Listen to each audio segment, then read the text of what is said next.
Nei tempi di coronavirus cambia anche il modo di premiare le squadre.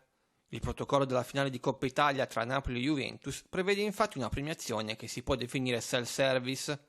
Allo Stadio Olimpico saranno presenti sia il presidente della Lega Paolo Del Pino, sia quello della FIGC Gabriele Gravina, ma non saranno loro a premiare le squadre. Infatti, al termine della partita, i giocatori della squadra che avrà la meglio, dopo 90 minuti più recupero ed eventuali rigori, sfileranno per poi prendersi da soli le medaglie e il trofeo. Il comitato esecutivo della UEFA ha deciso. Dopo tante indiscrezioni è arrivata l'ufficialità. La Champions League si chiuderà con una Final 8 nella città di Lisbona dal 12 al 23 agosto.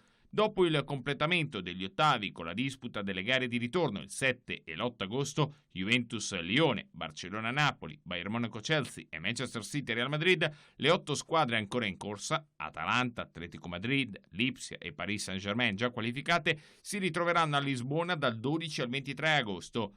Quarti, semifinale e finale si giocheranno in gara unica e il 10 luglio verrà già sorteggiato il tabellone.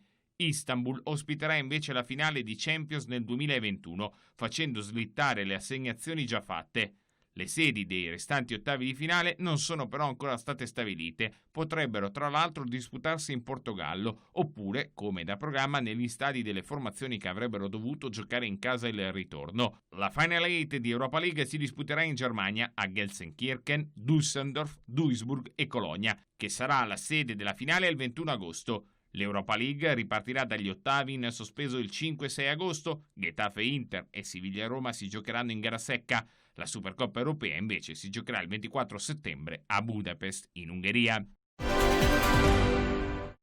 Nel giorno della finalissima di Coppa Italia è arrivato il tanto atteso annuncio. Dries Mertens ha rinnovato con il Napoli. Il calciatore rimane in azzurro dopo 7 anni e 122 gol che ne fanno il capocannoniere e principe della storia del club. La storia continua, ha scritto Mertens sui propri profili social per annunciare il rinnovo accompagnato da un video celebrativo dei suoi 7 anni con la maglia del Napoli. Aurelio De Laurentiis, presidente della società campana, ha invece scritto su Twitter: "Felice di stare insieme ancora a lungo e viva Dries!". Il Milan può tornare a sperare. Il recupero di Zlatan Ibrahimovic infatti procede nel verso giusto, con lo svedese che punta alla sfida in campionato contro la Roma, in programma il 28 giugno. L'infortunio al polpaccio sofferto in allenamento con il Milan una ventina di giorni fa è quasi alle spalle ed ora il calciatore rossonero sta facendo passi in avanti verso il pieno recupero.